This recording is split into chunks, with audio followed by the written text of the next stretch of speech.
Back to back. Tout d'abord, la Tismé qui était assis à côté de moi au Parc des Princes à Borély. Viens DM, c'est pour du professionnel. Ensuite, j'aimerais dire que si je liais mon avenir à la Ligue des Champions, c'est où qu'il partait là-bas? C'est là-bas. Je serais parti très loin, il a dit. Les dernières années, Real en a pris 2. PSG en a pris 2. Devinez quel joueur a joué au Real et au PSG en a pris 0. 31 mai 2025 d'une facilité grandiose. 30 mai 2026, on a serré les fesses jusqu'à la 120e minute. Et Gabriel qui envoie un penalty sur la lune. En plus, c'était la pleine lune. Tout s'est passé comme prévu. Chelsea, Liverpool, Arsenal, la première ligue, elle est à nous. Je viens de rentrer de Paris. Vous inquiétez pas, il n'y a pas eu de casse. Il n'y a pas eu de trucs bizarres, on a fêté, on a chanté, on a crié, ça s'entend à ma voix. Sinon, j'ai quelque chose à dire à propos du jeu d'Arsenal. J'ai bien aimé quand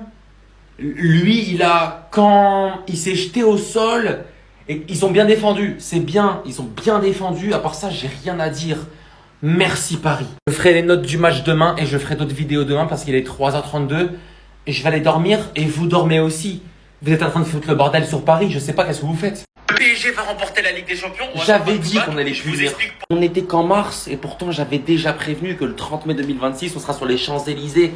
Mais je savais pas qu'elle allait avoir Spider-Man, Batman, Michael Jackson, Chief Keef, King Von, Iron Man. Dites la vérité, à ce moment-là, vous avez ressenti quoi? Non, dites-le. J'avais la boule au ventre, malaise, en plus il faisait 40 degrés. Je me la sentais pas de faire rentrer Chevalier pendant un match de Ligue des Champions en finale. Voilà la date qui a changé l'histoire du PSG. Le 5 juillet 2023, Luis Enrique est devenu notre entraîneur de football. C'est là que tout a changé. Et j'aurais même passé l'année d'après, l'année où l'OTAN est parti. Que oui, vous allez dire que j'harcèle, que j'ai pas à parler de ça, que je dois fêter ma finale de Ligue des Champions, qu'on a 2 étoiles. Mais si je liais mon avenir à la Ligue des Champions, je serais parti bien loin. 2 saisons blanches pour lui. 2 Ligues des Champions d'affilée pour nous. Merci. Dro, profite mon frère. C'est ça de passer du Barça au PSG. C'est comme ça. Ça s'entend à ma voix, ça se voit à mes yeux. Ça c'est le gaz lacrymogène. D'ailleurs, je sais pas ce qu'ils ont mis dedans. Le gaz de Corée du Nord. Qu'est-ce qui se passe? Merci Paris. J'ai pas des mots sur ce que je ressens. Vous avez connu le Barça de Guardiola, vous avez connu le Real de Zidane et maintenant vous avez le PSG de Luis Enrique. Le PSG de Luis Enrique est top 3 des meilleures équipes du 21e siècle. Et elle n'est même potentiellement pas 3e. Parce qu'en fait, je pense que vous ne réalisez pas ce que le PSG est en train d'accomplir. Back to back. Il y a encore 1 an et 1 jour, le PSG avait 0 Ligue des Champions à son actif. Aujourd'hui, le PSG en a 2. 2 consécutives. Avec un entraîneur qui a bâti son équipe de A à Z. Comparé par exemple à un Zidane qui avait déjà un effectif très fourni. Comparé aussi à Guardiola qui a certes bâti des choses très sérieuses mais qui avait quand même des Puyol, des Eto'o, des Henry, des Xavi, des Iniesta, etc. déjà quand il est arrivé. Luis Enrique, lui, il a quasiment tout bâti de A à Z. Avec des joueurs qui étaient inconnus au bataillon ou des joueurs qui n'étaient absolument pas des joueurs de classe mondiale quand il est arrivé. Avec au-delà de ça, un jeu proposé très attrayant, bien plus attrayant par exemple que le Real de Zidane, qui en plus, voilà, le Real de Zidane, il y en a 3 de suite, c'est vrai, mais avec l'aide du divin. Le divin habillé en jaune et qui offrait des buts hors jeu.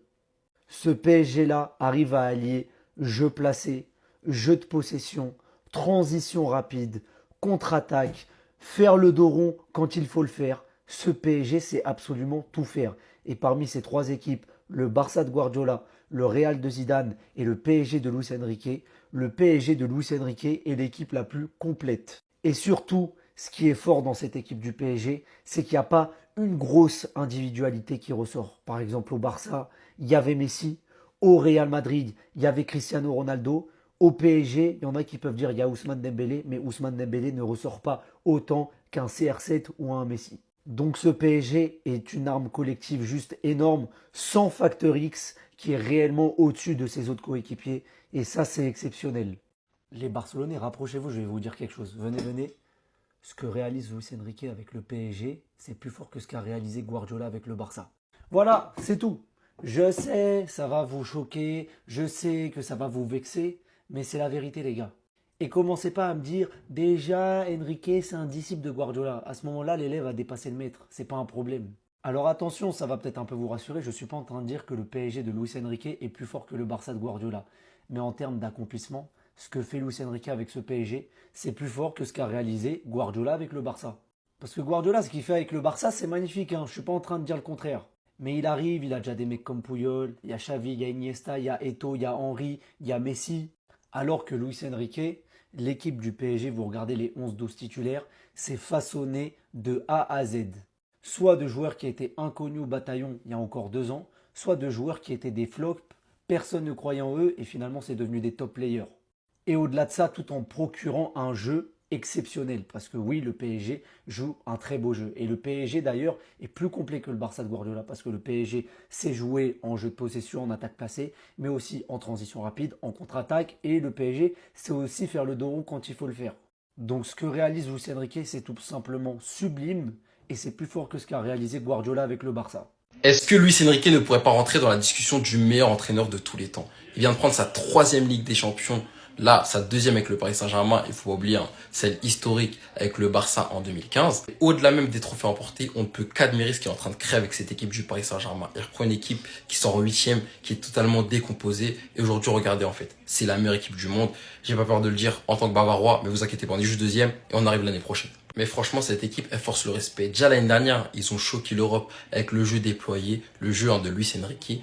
Mais cette année, en fait, ça va au-delà de ça. C'est une question de mentalité. T'as l'impression qu'ils sont jamais au sol. Ils sont toujours capables de se relever. Ils sont jamais morts. Et franchement, c'est très fort. C'est ça la force d'une grande équipe. Et ça se conclut avec au bout un back-to-back vraiment historique. Alors peut-être que la finale de cette année, elle est moins flamboyante, moins époustouflante que la finale de la saison dernière. Mais je pense qu'elle a encore plus de saveur. D'autant plus que Luis Enrique lui-même l'a déjà déclaré en interview. Gagner avec des champions une fois, c'est très dur. Mais faire le back-to-back, ça l'est encore plus. Et c'est ce qu'il a réalisé avec le Paris Saint-Germain. Ce mec-là est juste trop grand, rien à dire. Comment tu dois être dégoûté. Comment tu dois souffrir. Oh, mais j'aimerais pas être à ta place. Le voir, le PSG déjà prendre une Ligue des Champions. Tu devais être comme un fou. Tu vois Dembélé prendre le ballon d'or. Tu vois le PSG remporter la 2e de suite. Mais il faut pas parler. Faut pas parler. Si je l'ai mon avenir à la Ligue des Champions, je ne demande pas de respect au club, je serais parti très loin. Mais tu manques de respect en disant ça. Tu as manqué de respect au club. Tu as manqué de respect au club. Aujourd'hui, regarde, cette phrase-là va ressortir à chaque fois.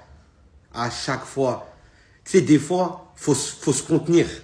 Il faut se contenir. Parce que là, ce que tu as fait, ça va te suivre à vie. À vie. Et je pense que tu dois être comme un fou. Tu dois être comme un fou.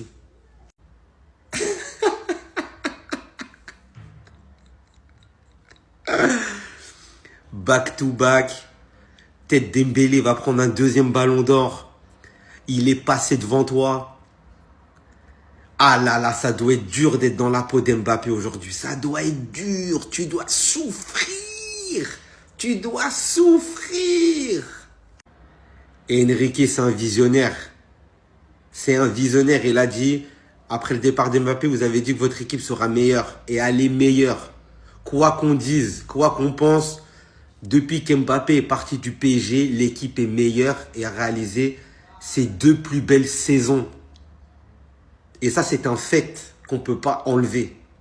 Enrique a été visionnaire.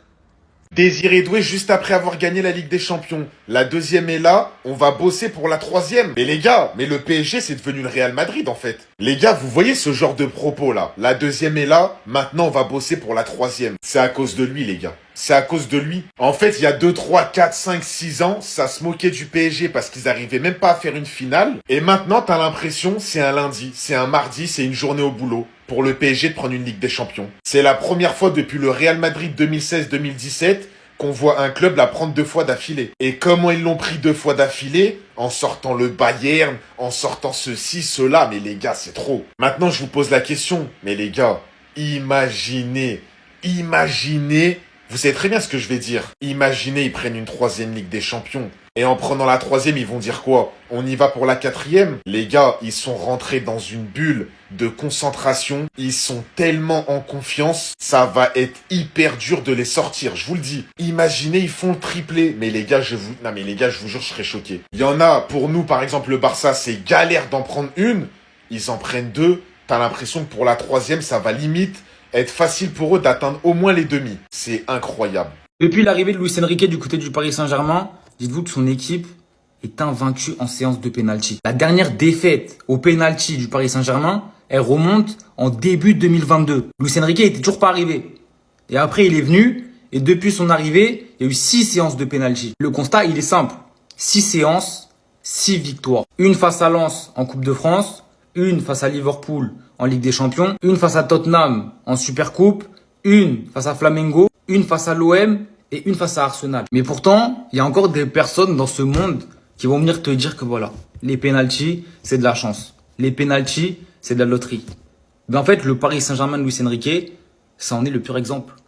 Que non, en fait, les pénaltys, ça se travaille. C'est quelque chose qui se prépare. Et forcément, lors d'une séance de pénalty, il y a toujours ce petit facteur chance. C'est réel, ça. On peut pas le contredire. Mais en travaillant, en préparant ces séances de pénalty, en rajoutant plein de petits détails, tu peux réduire justement ce facteur chance. Ce qui fait qu'au final, tu as un plus gros pourcentage de pouvoir gagner cette séance. Et c'est le cas avec le Paris Saint-Germain. Tu le ressens. Que déjà, mentalement, ils sont préparés à ça. Parce que oui, préparer une séance de pénalty, c'est quoi? C'est déjà se préparer mentalement. Se préparer à gérer la pression. Une séance de pénalty, c'est pas facile. T'es dans un stade plein. C'est toi face au gardien, c'est un duel. C'est un duel mental, c'est un duel psychologique. Donc ça se travaille. Après, forcément, le geste, il se travaille aussi. Que ce soit pour les joueurs, mais aussi pour le gardien. Le gardien, il y a beaucoup de choses à travailler. Déjà, sa prestance, c'est important. Son timing, enfin, il y a plein de choses, plein de petits détails qui, je vous dis, si tu les travailles, petit à petit, ça va réduire le facteur chance. Pour moi, le plus gros facteur chance dans une séance de penalty, c'est au début. Quand l'arbitre, il tire la pièce pour savoir qui va tirer en premier. Parce qu'il y a une stat qui était sortie, que dans les séances de penalty, l'équipe qui tire en premier, elle a eu un plus gros pourcentage, de victoire qu'une équipe qui tire en deuxième. Parce que, encore une fois, tu as un ascendant psychologique sur l'équipe adverse. C'est toi qui tire en premier, c'est toi qui lui mets la pression. Et je vous dis, les séances de penalty, c'est ça. C'est des duels. C'est de la pression. Oui, c'est de la qualité technique. Faut avoir le bon geste au bon moment. Mais ça joue surtout dans la tête. Et ça se prépare. Et on ressent que le Paris Saint-Germain, c'est quelque chose qui travaille au quotidien. Et ces 6 victoires consécutives en séance de penalty, c'est pas un hasard. C'est pas de la loterie, comme diraient certains. 4 buts à 3. Et il faut désormais un grand Saponov pour s'interposer et pour offrir le titre de champion d'Europe à Paris.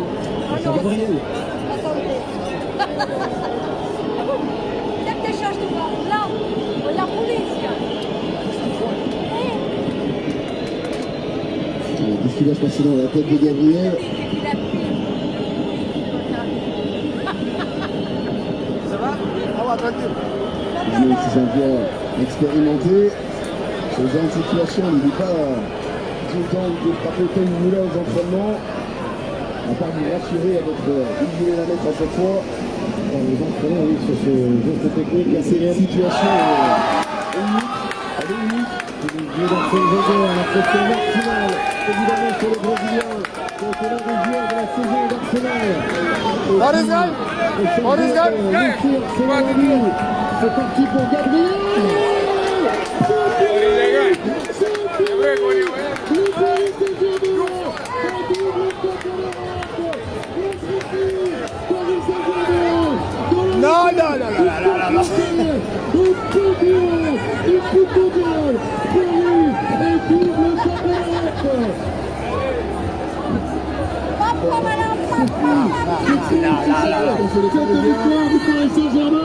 Le destin qui bascule de nouveau en faveur du PSG au terme d'une angoissante, d'une terrifiante séance de tir au but. Montpellier pense sur Canal Plus Sport 360 pour les amoureux du rugby qui nous ont suivis bien sûr et qui veulent voir cette affiche signée. Quelle finale, quelle énorme finale et le destin qui... En fait, ce qui m'inquiète avec ces deux-là, c'est que c'est que le début. Et pourtant, ils font déjà partie des duos de milieu de terrain les plus légendaires de l'histoire de la Ligue des Champions. N'ayons pas peur des mots, les gars. Vitinha, Joao Neves. 2 compatriotes qui jouent dans le même club. Les gars, c'est trop grave. 2 saisons ensemble, 2 Ligues des Champions. Qu'est-ce que vous voulez dire? On va commencer par Viti, qui a joué un nombre de matchs incalculable cette saison. Il a eu une deuxième partie de saison où il était un petit peu en dents de scie, mais il est toujours resté dans des standards très hauts. Hier, il a fait un très gros match. Il a été élu homme du match, même si pour moi, c'est peut-être pas lui qui doit être élu. Mais je pense, voilà, pour faire rager les Barcelonais, ça fait plaisir parce qu'on sait que ça ne leur a pas plu. Parce qu'on sait que pour certains, ils sont en guerre contre lui parce qu'ils veulent défendre Pedri et donc ils veulent le comparer à Vitinha. Mais Vitinha, il est à des années-lumière au-dessus de Pedri. À l'heure actuelle, il n'y a même pas photo. Mais alors, Joao Neves, je vous jure les gars, les mots me manquent pour décrire ce fou furieux. Il a 22 ans. Il a fait un back-to-back. Il est là depuis 2 ans. Il a remporté 2 Ligues des Champions. Mais au-delà de ça, les mots me manquent pour décrire ce joueur. J'ai des sentiments pour lui. J'ai des sentiments pour ce joueur. Hier, la finale qui fait, mais waouh, pour moi, l'homme du match, c'est lui d'ailleurs. L'homme du match hier, pour moi, c'est Joao Neves. La finale qui nous pond pendant 120 minutes avec une telle intensité face à des milieux de terrain physiques, des Zubimendi, des Rice, des Lewis Kelly. Le match qu'il a fait, je n'ai plus les mots pour décrire ce joueur. Et c'est un 2004, les gars. Il a que 22 piges, bordel. C'est que le début. Où va-t-il s'arrêter? C'est ça la vraie question. Où va s'arrêter Joao Neves? J'ai plus les mots. Les gars, Ousmane Dembélé, ce qu'il est devenu en 2 ans, c'est trop, les gars. Beaucoup de personnes nous disent, oui, Ousmane Dembélé, son match hier, il était pété. Ouais, les Parisiens, ils le surcotent. Les gars, nous, on demande seulement aux grands joueurs d'être là dans les grands moments. On est face à une défense ultra défensive. Et ce qui va nous ramener à 1-1, c'est un 1-2 entre Dembélé et Kvaratskhelia. Nos 2 meilleurs attaquants cette saison au Paris Saint-Germain. Derrière, il va mettre son penalty et son premier but en finale de Champions League de son histoire. Derrière, il va avoir des crampes et il va enchaîner dans le leadership derrière ses coéquipiers, les encourager jusqu'à la victoire finale. Les gars, c'est ça qu'on demande aux grands joueurs. C'est pas d'être, oui, bon, partout dans le jeu, etc. C'est d'être efficace dans des moments où tout est bloqué. Ousmane Dembélé, il a été décisif contre Chelsea. Il a été décisif contre Liverpool. Il a été décisif contre le Bayern. Et il a été décisif en finale. Les gars, qu'est-ce que vous voulez de plus? Kylian Mbappé, il a déjà fait ça. Yamal, il a déjà fait ça. Olysée, il a déjà fait ça. J'attaque tout le monde. Parce qu'ils n'ont jamais fait ça. Non, il n'a pas fait ça. Regardez le post de Dembélé. Et regardez qui a commenté surtout. Pendant que tout le monde parle sur lui, il en a rien à foutre.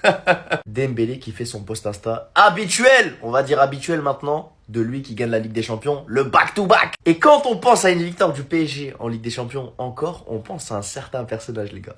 Vous savez de qui je parle là, du Harig là, je vais pas citer son prénom là, vous savez de qui je parle. C'est évidemment Kylian Mbappé, qui est évidemment heureux pour son pote, qui est heureux de voir son pote réussir, parce qu'il en a rien à foutre de vos critiques, parce qu'il a déjà parlé du succès du PSG en Ligue des Champions dans une interview, parce qu'il a déjà dit qu'il n'y avait aucun regret par rapport à ça, et que lui, concernant son passage au PSG, il avait considéré qu'il avait fait son max. Donc oui, la stat est factuelle. Le PSG est le meilleur club du monde depuis le départ de Kylian Mbappé. Et ça veut pas dire que c'était à cause de lui que le PSG ne remportait pas la Ligue des Champions. Les gars, ça peut pas être aussi simple. Moi, je suis pas d'accord. Si vous voulez qu'on en parle, moi j'ai une vidéo pour vous. Abonnez-vous à ma chaîne. Plateforme rouge, Wassim Koy TV. Le week-end du 13 juin, je vais vous sortir une vidéo. Devine qui est le hater de Kylian Mbappé. Dans cette vidéo, il y aura 3 personnes qui vont se faire passer pour les fans de Mbappé. Parmi eux, il y a un hater. Et avec mes 2 potes créateurs, Sacha, Moussa, on doit trouver qui est le hater de Mbappé parmi eux. Vous allez voir qu'on a bien rigolé, toujours dans la bonne humeur, toujours dans la bienveillance. Et on a passé en revue tous les scandales. Franchement, il y a de tout et vous allez vous régaler. Aussi bien les Parisiens que les Madrilènes, venez, ça va être trop marrant. Encore félicitations au PSG, encore félicitations à Dembélé, qui pour moi, là, c'est bon, il est rentré dans la légende des sportifs français, des sportifs du PSG. Pour ceux qui en doutaient encore, Dembélé est devenu légende du foot, les gars. C'est bon, c'est officiel. Pour moi, c'est officiel. 2 campagnes de Ligue des Champions comme ça, à un si haut niveau, tu vois. Moi, en tant que Barcelonais, je suis trop content de dire ça. Je suis trop heureux pour lui, les gars. Est-ce que vous vous rendez compte du début de carrière de Désiré Doué, ce jeune joueur de 19 ans qu'on est parti chercher à Rennes, qui avait jamais joué la LDC? Il signe au Paris Saint-Germain, ses 2 premières participations en Ligue des Champions, 2 fois il la gagne. Et pas en tant que remplaçant, en tant que titulaire et en étant un acteur majeur de ces 2 trophées. On se souvient l'année dernière, sa finale légendaire, où sur les 5 buts contre l'Inter, il est impliqué sur 3 buts. Il met un doublé. Et ça fait 2 ans que nous, les Parisiens, on se bat contre tous ceux qui disent il est surcoté, vous en faites trop avec lui, il est pas si talentueux que ça. Parce que vous nous voyez de temps en temps être dur avec lui, parce que oui, de temps en temps, il garde trop le ballon, il lève pas la tête. Il y a souvent un moment dans la saison où il est un petit peu moins régulier. Mais les gars, il est jeune, il a 20 ans. Il apprend, il progresse, il évolue. Juste asseyez-vous et admirez son début de carrière qui est exceptionnel. Et en plus, nous, au Paris Saint-Germain, on est chanceux de l'avoir. Parce que il est humble, il est talentueux. Et quand on l'entend dire des trucs comme ça... J'aime trop ce club. J'aime trop ce club. Et c'est pas fini La deuxième, elle est là, et on va continuer à bosser, et on ira chercher la troisième. Comment ne pas être heureux voir des joueurs qui aiment le club, qui mouillent le maillot? Les gars, l'avenir s'annonce radieux avec des joueurs comme ça. Il y a un an, jour pour jour, Luis Enrique nous permettait de gagner notre première Ligue des Champions. Quelques jours après, il prenait son vélo et il nous disait ça. Un petit message encore pour tous les supporters parisiens. Votre support avant les matchs, pendant les matchs, après les matchs a été incroyable. Incroyable. Les meilleurs restent à venir. Allez Paris! On est un an après cette vidéo et regardez ce qu'il nous a apporté. Là où beaucoup de supporters disaient c'est bon, on a notre Ligue des Champions, on a fini le jeu, je peux mourir tranquille. Luis Enrique nous a dit non les gars, le meilleur reste à venir. Un an après, on fait le back-to-back. Waouh! Jusqu'à quel point Luis Enrique va continuer à nous faire rêver les gars. Déjà 2 Ligues des Champions c'est énorme, mais je sens que Luis Enrique il en a pas fini encore avec nous. C'est juste incroyable. Il n'a pas que rempli l'armoire à trophées. Il a donné une identité de jeu à cette équipe. Il a changé les mentalités.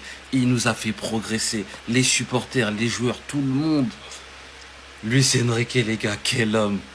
Les gars, ces trois-là, le match qu'ils font, c'est abusé. C'est trop fort. Marquinhos, il fait une grosse deuxième mi-temps. Mais les trois là, les gars, c'est trop. On a déjà Hakimi, qui était absent depuis un petit moment, qui revient de blessure dans une finale de Champions League, et il nous fait un match de fou. Il gagne sa 3e Ligue des Champions. Le Paris Saint-Germain le sublime. On espère qu'il aura le même niveau avec le Maroc cet été pendant la Coupe du Monde. On a Nuno Mendes, qui s'est coltiné Saka, Starboy. On l'a même pas vu du match. Inexistant. Et Nuno, pareil. Très très grosse saison, très grosse finale. Et à 23 ans, il a déjà 19 trophées. C'est tout simplement indécent. Et on a William Pacho. Je finis sur lui.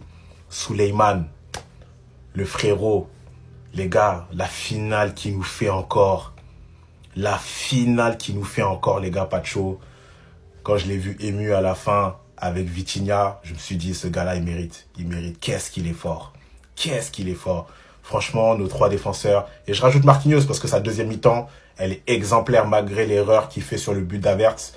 La deuxième mi-temps, elle est exemplaire du Capi. Et notre défense, les gars, c'est quelque chose. On est trop fort. Bradley Barcola ne veut pas être le héros. Je sais pas pourquoi. L'année dernière, il aurait pu mettre un but d'anthologie.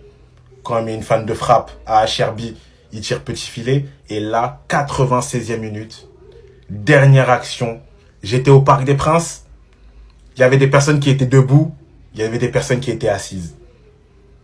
Les personnes qui étaient assises, ils ont dit « Ah, c'est Barcola. » C'est pas normal. Pourtant, on l'aime beaucoup, hein, mais c'est pas normal. Dernière contre-attaque au parc, il y a des gens qui étaient debout, il y a des gens qui étaient assis. Ah, c'est Barcola.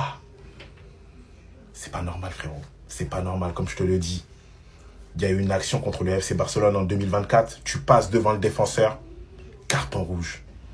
Pourquoi tu ne fais pas la même chose quand tu vas à gauche? Pourquoi tu t'écartes, tu t'excentres? Passe devant Saliba. Quoi qu'il arrive, Saliba, il peut plus rien faire. Si tu passes devant lui, il peut plus rien faire. Soit il fait faute, soit là, tu as tout l'angle. Soit mettre intérieur, soit extérieur. Mais tu as l'angle au moins pour mettre un but plus facilement. Je comprends pas. Mais voilà, hein, j'espère que ça va bien se passer. Peut-être tu bougeras du Paris Saint-Germain, peut-être tu vas rester. Nous, on souhaite que tu restes quand même. Après, si tu as des envies d'ailleurs, je pense que le Paris Saint-Germain ne va pas te retenir. Non mais les gars, est-ce qu'on se rend vraiment compte dans nos têtes les joueurs que Ousmane Dembélé il est en train de rejoindre? Il n'y a pas Ronaldo, il n'y a pas Neymar, il n'y a pas Ronaldinho, il n'y a pas Zidane. Il est à côté de Lionel Messi, Beckenbauer, Gerd Müller. Les gars, il vient de rejoindre un cercle très fermé. Les joueurs qui ont au moins une Coupe du Monde, un ballon d'or et minimum 2 Ligues des Champions. Dites-vous que là, sa saison, elle est même pas finie. Voilà avec quoi il peut finir. Il a déjà un ballon d'or, les 2 Ligues des Champions, une Coupe du Monde. Il peut bien évidemment gagner la Coupe du Monde cet été, ça lui fera 2 CDM. Et pourquoi pas un ballon d'or pour Ousmane Dembélé, on sait jamais. Mais les gars, mais je te jure qu'il y a 6 ans, tu viens devant mes yeux, tu me dis ça, mais je te ris au nez comme pas possible. Et on est tous dans le même cas. Juste un ballon d'or, même une Ligue des Champions. Mais on rigolait, les gars. On savait rigoler à l'époque. Là, le mec, c'est devenu une superstar. Ballon d'or, maintenant il a de l'aura, il a du flow. Avant, on va pas se mentir, Ousmane Dembélé, il était très moqué. Il y en a beaucoup qui se moquaient de son comportement, ça le prenait vraiment pas au sérieux. Mais aujourd'hui, là, tu l'as en face de toi sur le terrain, crois-moi que tu vas le prendre au sérieux. Encore une fois, ce soir, il fait pas un match excellent, mais les gars, il marque le penalty décisif, alors qu'à l'époque, il l'aurait raté, par exemple, je pense. Là, les gars, vraiment, respect, big respect.